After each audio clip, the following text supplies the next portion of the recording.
Bismillahirrahmanirrahim. Assalamualaikum warahmatullahi wabarakatuh. Alhamdulillah, jumpa lagi di rubrik Fikih Muamalah, Muamalah Muslimah.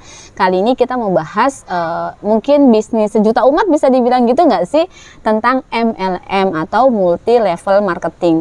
Berapa banyak dari kita yang sangat tertarik untuk cemplung di dunia MLM? Salah satunya sih karena mereka suka gembar-gembor kalau ada leader yang berhasil, misalnya dengan pencapaian penjualan tertentu, biasanya mereka lalu menghubungkan itu dengan kemampuan bisnis MLM-nya, atau karena bisnis MLM juga berkolaborasi gitu ya dengan bisnis tentang dorongan motivasi gitu ya. Jadi training-trainingnya dibungkus dengan training-training yang bukan hanya tentang hard skill jualan, tetapi juga tentang soft skill, kepercayaan diri seseorang untuk jualan dan sebagainya. Kita nggak bahas aspek soft skillnya dari proses jualan di MLM, tapi kita mau bahas tentang akad-akad yang ada di MLM yang selama ini kayaknya banyak banget perdebatan dan pro kontranya kali ya. MLM itu haram atau halal sih? Bahkan ada banyak banget MLM yang mengklaim sudah mendapatkan fatwa halal dari MUI. Nah, agar lebih jelasnya lagi, saya mau gambarkan ke teman-teman semua tentang beberapa fakta MLM. Pertama adalah pendapat yang dikeluarkan oleh Ivanka atau The Islamic Food and Nutrition of America. Mereka mengatakan bahwa teliti dulu market plan atau marketing plan dari MLM-nya. Apakah ada skema piramida, jadi benar-benar yang di bawah banyak, yang di atasnya sendiri itu gitu ya, sehingga yang sendiri dan leadernya itu mereka mendapatkan keuntungan paling banyak dari orang-orang di bawahnya. Menurut Ivanka, kalau ada skema piramida di dalam marketing plan-nya, maka hukumnya menjadi haram, begitu ya.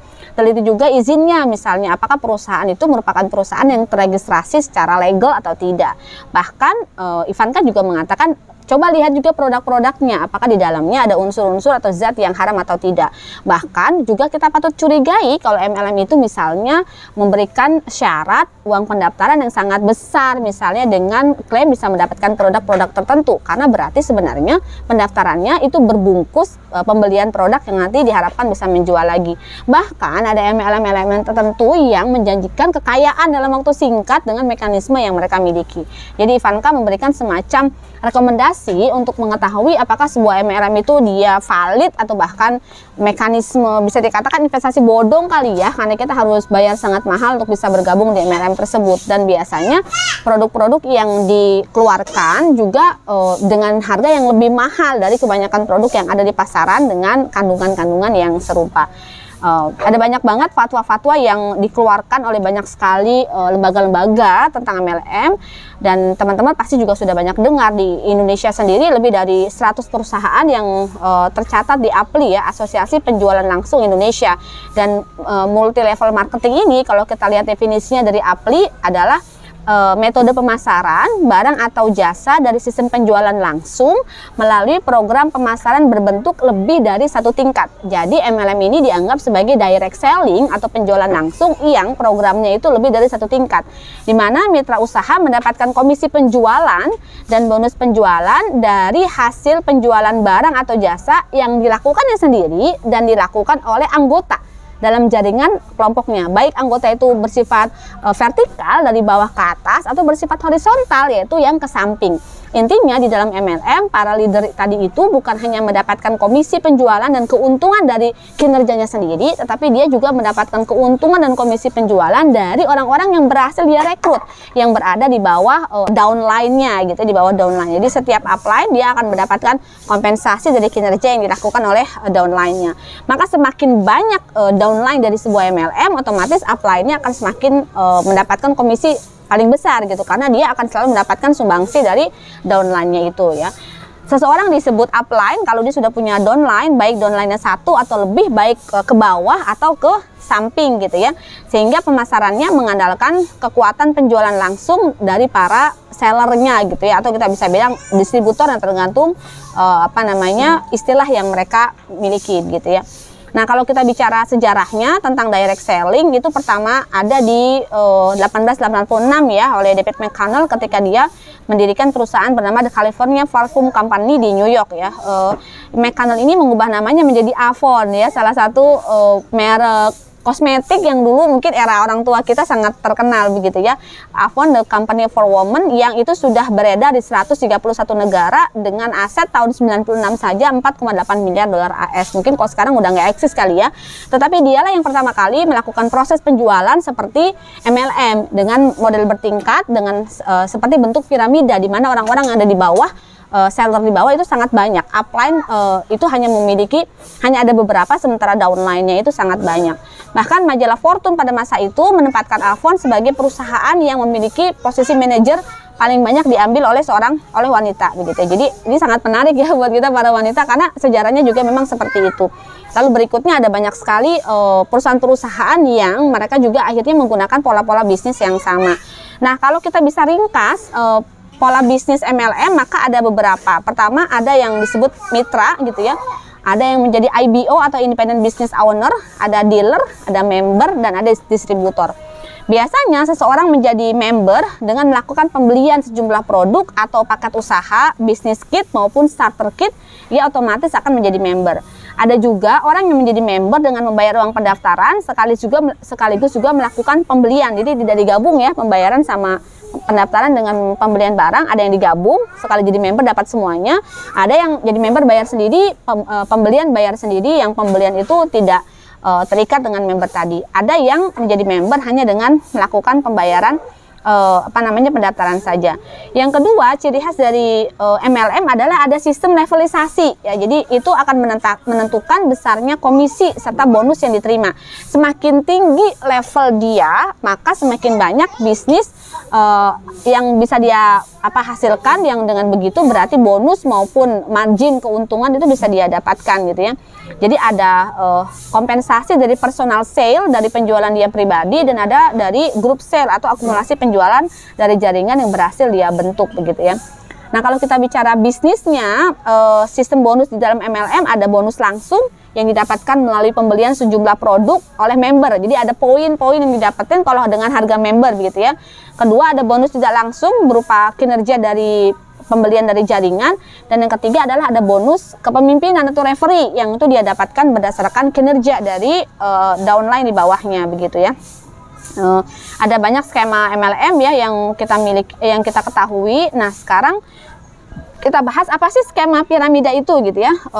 Skema piramida itu sebenarnya di APLI sendiri dianggap sebagai sistem ilegal, di mana banyak orang berada pada lapisan terbawah dari piramida, membayar sejumlah uang kepada sejumlah orang yang berada di lapisan lebih atas, sehingga setiap anggota baru membeli peluang untuk naik ke lapisan atas ya, dan mendapatkan keuntungan dari orang lain yang bergabung di bawahnya setelah dia. Maka dalam banyak kasus kalau orang-orang di bawahnya stuck, tidak mampu melakukan perekrutan, maka itu berarti juga bonus yang didapatkan dari orang yang semakin ke atas juga semakin sedikit gitu. Maka itu yang membuat skema piramida itu jadi mirip seperti skema Ponzi, di mana kita mendapatkan keuntungan dari mengeksploitasi kinerja orang-orang yang ada di bawah kita begitu ya. Nah, itu tentang skema piramida, ada banyak sekali analisa ya bahwa itu adalah penipuan, bahwa itu adalah sesuatu yang ilegal dan mirip dengan skema Ponzi yang selama ini kita pahami. Nah, sekarang kita bahas tentang hukum MLM-nya. Setelah tadi kita bahas, fakta MLM kurang lebih seperti itu, baik itu yang sudah mendapatkan label syariah dari MUI maupun yang belum. Ada mungkin variasi-variasi skema yang teman-teman ketahui, nanti mungkin bisa teman-teman komen di bawah komentar dari video ini. Tapi secara umum ketika saya sarikan kurang lebih seperti itu. Nah, di dalam MLM ini berarti ada dua hal yang perlu kita perhatikan. Ada seorang yang melakukan pembelian langsung, jadi memang produk-produk atau jasanya dijual dengan mekanisme MLM yang kita otomatis akan mengakses para member itu untuk melakukan pembelian langsung. Ada juga yang menjadi makelar gitu ya di dalam MLM tadi, berarti dia menjadi member yang menjadi perantara penjualan antara perusahaan tempat dia mengambil barang dengan pembeli begitu ya. Pertama, kalau kita menjadi pembeli langsung, yang berarti kita memang harus menjadi member untuk bisa membeli, maka dia melakukan transaksi pembelian secara langsung, baik melalui perusahaan atau melalui stokis ya, orang-orang yang menyetok barangnya, yang dia menjadi member yang lebih atas darinya atau menjadi upline. Atau yang kedua menjadi makelar, karena dia sudah punya orang di bawahnya, sudah punya downline lagi, maka orang-orang itu harus membeli melalui dirinya gitu ya.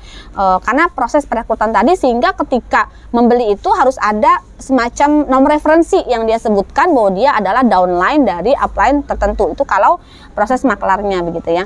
Nah, sistem membership akan kita bahas. Tadi masih ingat sistem membership yang pertama, yaitu ketika seseorang menjadi members, membayar sekaligus bersama dengan proses pembayaran itu dia mendapatkan starter kit atau produk-produk secara langsung. Berarti memang pembayarannya biasanya mahal, 1 juta, 2 juta, 5 juta, tergantung juga barang yang dijual begitu ya. Maka di sini ketika dia membeli produk ya, menjadi member sekaligus memberi produk, maka dia pada saat yang bersamaan telah menjadi referee atau makelar bagi perusahaan. Kenapa? Karena ketika dia masuk ke dalam perusahaan MLM itu, di dalamnya ada skema bahwa dia itu masuk dalam sistem perekrutan. Dia menjadi downline dari seorang upline gitu ya, yang secara otomatis di dalam peraturannya itu ketika dia bersedia menjadi downline, suatu saat dia juga akan menjadi upline. Jadi dia juga akan menjadi referee atau makelar gitu bagi perusahaan dengan cara merekrut orang. Nah, yang seperti ini hukumnya haram, karena berarti dia menjadi anggota melakukan proses jual beli adalah satu hukum, dan yang kedua dia menjadi makelar atau referee hukum yang berbeda. Dan ini dibundel dalam satu kategori karena dia membayar menjadi anggota pada saat yang bersamaan sekaligus menyetujui akad menjadi referee, karena suatu saat dia akan menjadi upline dari downline tertentu. Maka ada hadis yang diriwayatkan oleh Ahmad, An-Nasai dan Tirmidzi dari Abi Hurairah, Nabi SAW telah melarang 2 pembelian dalam 1 pembelian. Maksudnya adalah Asy-Syafi'i menjelaskan bahwa maksudnya adalah jika seseorang mengatakan saya jual budak ini kepada Anda dengan harga 1.000 dengan catatan Anda membeli rumah saya dengan harga segini. Artinya ada 2 akad yang digabungkan dalam 1 akad. Ini tidak boleh. Di dalam proses membership yang pertama, ketika kita membayar pendaftaran dengan jumlah yang sangat besar dan sekaligus menjadi membernya untuk mendapatkan starter kitnya, maka di dalam proses membering itu ada kesepakatan untuk menjadi referee. Maka kita jual beli sekaligus menjadi maklar. Itu 2 akad dalam 1 akad begitu ya. Juga ada hadis dari Al-Bazzar, Rasulullah melarang 2 kesepakatan dalam 1 kesepakatan, artinya 2 akad dalam 1 akad.